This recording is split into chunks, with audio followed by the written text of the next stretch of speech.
শিয়ালদা কোর্টে ট্রায়াল চলছে, রোজ শুনানি, রোজ। আপনারা বলছেন বিচারের দাবিতে মিছিল, আরে বিচারটা তো চলছে ওখানে। সুপ্রিম কোর্ট তো আর ট্রায়াল কোর্ট নয়, সুপ্রিম কোর্ট তো আর ট্রায়াল কোর্ট নয়। সুপ্রিম কোর্ট মনিটর করেছে, আপনাদের আইনজীবীরা ছিলেন, আপনাদের আইনজীবীরা ছিলেন। যদি কোথাও কোনো অসঙ্গতি থাকে, আপনাদের আইনজীবীরা তো সুপ্রিম কোর্টকে বলেছে, তারপরেও সুপ্রিম কোর্ট কোনো অসঙ্গতি খুঁজে পায়নি। তাহলে এই নাটকটা কি হচ্ছে? কারা নামছে নতুন করে রাস্তায়? পথচারীদের অসুবিধা, যানজট, কিসের জন্য নামছে? আজকে এই জুনিয়র ডক্টর ফ্রন্টকে জবাব দিতে হবে। আপনাদের মধ্যে যে 5 জন পোস্টমর্টমের কাগজে সই করে মান্যতা দিয়েছেন, কেন চেপে গেছিলেন? জুনিয়র ডক্টর ফ্রন্টের কে সিরিয়াল করবেন, কে বিজ্ঞাপন করবেন, কে প্রাইভেট প্র্যাকটিস করবেন ছাড়ুন। যে 5 জন পোস্টমর্টেমে মান্যতা দিয়েছিলেন, শুধু সেই 5 জনকে নিয়ে ক্ষমতা থাকলে প্রেস কনফারেন্স করুন। জুনিয়র ডক্টর ফ্রন্ট নাটক পরে করবেন। যে 5 জন, আপনাদের 5 জন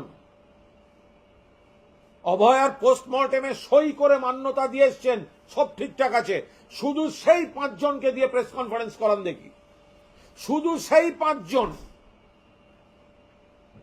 তারা সই করে দিয়েছিলেন, সব ঠিক আছে, তদন্তে দেখা গেছে তাদের সইটা মান্যতা পেয়েছে। আজকে তাহলে আপনারা লাফাতে নেমেছেন কেন? সিবিআই তো আপনারা ডেকেছিলেন। সিবিআই যদি যথাযথ কোনো তথ্য প্রমাণ, আপনারা কে কি পোস্ট করবেন, বিচিত্রবীর্য গোস্বামী তিনি কি ডায়লগ দেবেন, কে কি বিজ্ঞাপনে রড ধরে দাঁড়িয়ে থাকবে, সেগুলো দেখে তো কোর্ট বিচার করবে না। কোর্টে তো চাই তথ্য প্রমাণ। সিবিআই যদি এখনো সেটা না পেয়ে থাকে, আপনারা এনেছেন সিবিআই, তাহলে আবার রাস্তাটাকে ডিস্টার্ব করতে নামছেন কেন? ওই তো 40-50টা লোক আর ওই অতৃপ্ত আত্মা, কিছু শূন্য সিপিএম আর কিছু নকশাল নিয়ে আপনাদের এই বীরত্ব। কেন রাস্তা ডিস্টার্ব করছেন? রাস্তায় নামার সঙ্গে আইনের বিচারের কি সম্পর্ক? কোর্টে বিচার হচ্ছে। আপনারা ডবল ইঞ্জিন সুযোগ পেয়েছেন, ডবল ইঞ্জিন। একটা ট্রায়াল কোর্টে সুযোগ পেয়েছেন, একটা সুপ্রিম কোর্টে সুযোগ পেয়েছেন। আমি মাঝখানে হাইকোর্টটা বাদই দিলাম। সুপ্রিম কোর্ট মনিটর করছিল, আপনাদের আইনজীবীরা ছিলেন। বিকাশবাবুকে সরালেন কেন? তিনি তো নাকি সিবিআই আদায় করে এনেছিলেন। সিবিআই ঘোষণার দিন পৈশাচিক সব বিবৃতি বলে গেলেন। বৃন্দা আগরওয়াল সরে গেলেন কেন? উত্তর দেবেন না?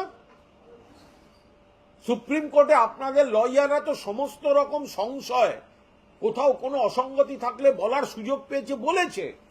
এবার সুপ্রিম কোর্ট যদি নিজেরা খতিয়ে দেখেন, এর আগে একজন প্রধান বিচারপতি ছিলেন, এখন একজন প্রধান বিচারপতি, সবাই মিলে দেখেন যে না, তদন্ত এবং বিচার প্রক্রিয়ায় কোনো ভুল নেই, সেটাও আপনারা মানবেন না। আপনারা ভেবেছেনটা কি?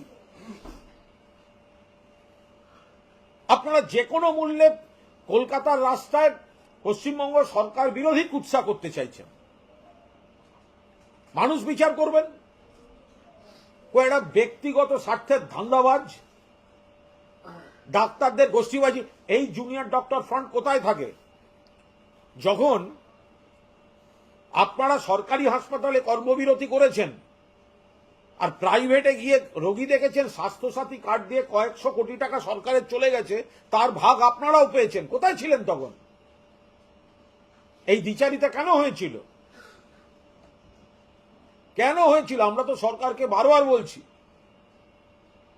এদের নাম দিয়ে, ছবি দিয়ে, সব কাগজে পুরো পাতা বিজ্ঞাপন দিন যে রাজ্য সরকারকে সরকারি হাসপাতালে কাজ বন্ধ করে রেখে স্বাস্থ্যসাথী কার্ড দিয়ে প্রাইভেটে প্র্যাকটিস করে সেখান থেকে কারা বিল করেছে, এদের ছবি, নাম, পরিচয় দিয়ে কাগজে বিজ্ঞাপন দেওয়া উচিত।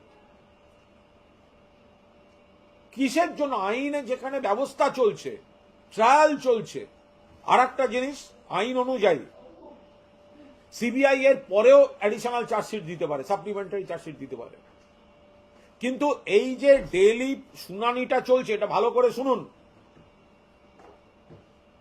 রাজ্য সরকার বিরোধী প্রচার করার আগে এটা ভালো করে শুনুন। অবশ্য আপনাদের কাজ তো রাস্তায় নেমে নাটক করা, নোটাঙ্কি কোথাকার কয়েকটা ব্যক্তিগত স্বার্থে ছবি উঠবে তাই নোটাঙ্কি করতে যাচ্ছে।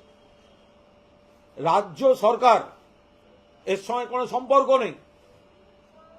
সাপ্লিমেন্টারি চার্জশিট এর পরেও সিবিআই দিতে পারে, এই সব ব্যক্তির নামেও দিতে পারে, কিন্তু এখন যে স্পিডে সঞ্জয় রায়ের ট্রায়াল এবং উইটনেস চলছে, একটি সাপ্লিমেন্টারি চার্জশিট জমা পড়লে তার যে টেকনিক্যালিটিস আছে তাতে সঞ্জয় রায়ের বিচারটা বিঘ্নিত হতে পারত। হয়তো সিবিআই সে কারণে চাইনি, তারা বলতে পারবে, কিন্তু সাপ্লিমেন্টারি চার্জশিট দেওয়ার সুযোগ বন্ধ হয়ে যাচ্ছে না। কিন্তু এখন যদি সেই সাপ্লিমেন্টারি চার্জশিটটা জমা পড়তো, তার টেকনিক্যালিটিসে যে স্পিডে সঞ্জয় রায়ের বিচার চলছে সেটা বিঘ্নিত হতো। এখন সিবিআই কি করবে তাদের ব্যাপার, যারা নেমন্তন্ন করে এনেছে তাদের ব্যাপার। আপনারা কি ভেবেছেন রাস্তায় আপনাদের ছবি দেখাবে, হাতে মোমবাতি নিয়ে ছবি তুলে বড় বড় কথা বলবেন, আর তাতে সেটা দিয়ে কোর্টকে প্রভাবিত করবেন?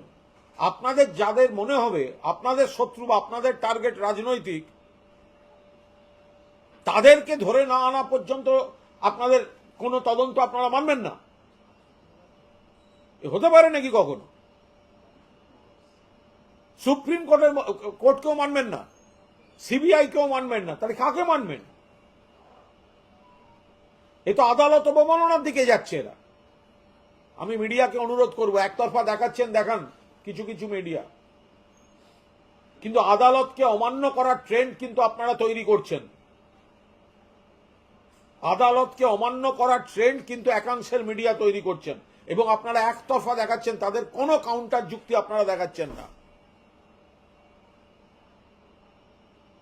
রাস্তায় মিছিল কমে গেলে বিচার হবে না, এটা ভাষা, এটা বিচার, এটা বিচার ব্যবস্থাকে অসম্মান করা নয় বা প্রভাবিত করার চেষ্টা নয়। মিছিল কমে গেলে বিচার হবে না, এই কথাটা কারা বলছেন? কারা বলছেন? এ দুটো মানে হয়,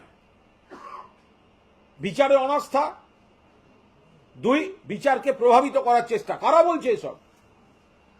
এবং সেগুলো দুর্ভাগ্যজনকভাবে মিডিয়ার একাংশ, মিডিয়ার ক্যামেরাম্যানদেরও তো অসুবিধা হচ্ছে। এই তো আমার সামনে এতগুলো ক্যামেরাম্যান বন্ধু আছে, ওই যে টুকরো টুকরো মিছিলগুলো হচ্ছে, উঁচুতে তো ক্যামেরা তুলতে পারছেন না, চারটে লোকের পেছনে তো পিচ রাস্তা দেখা যাচ্ছে।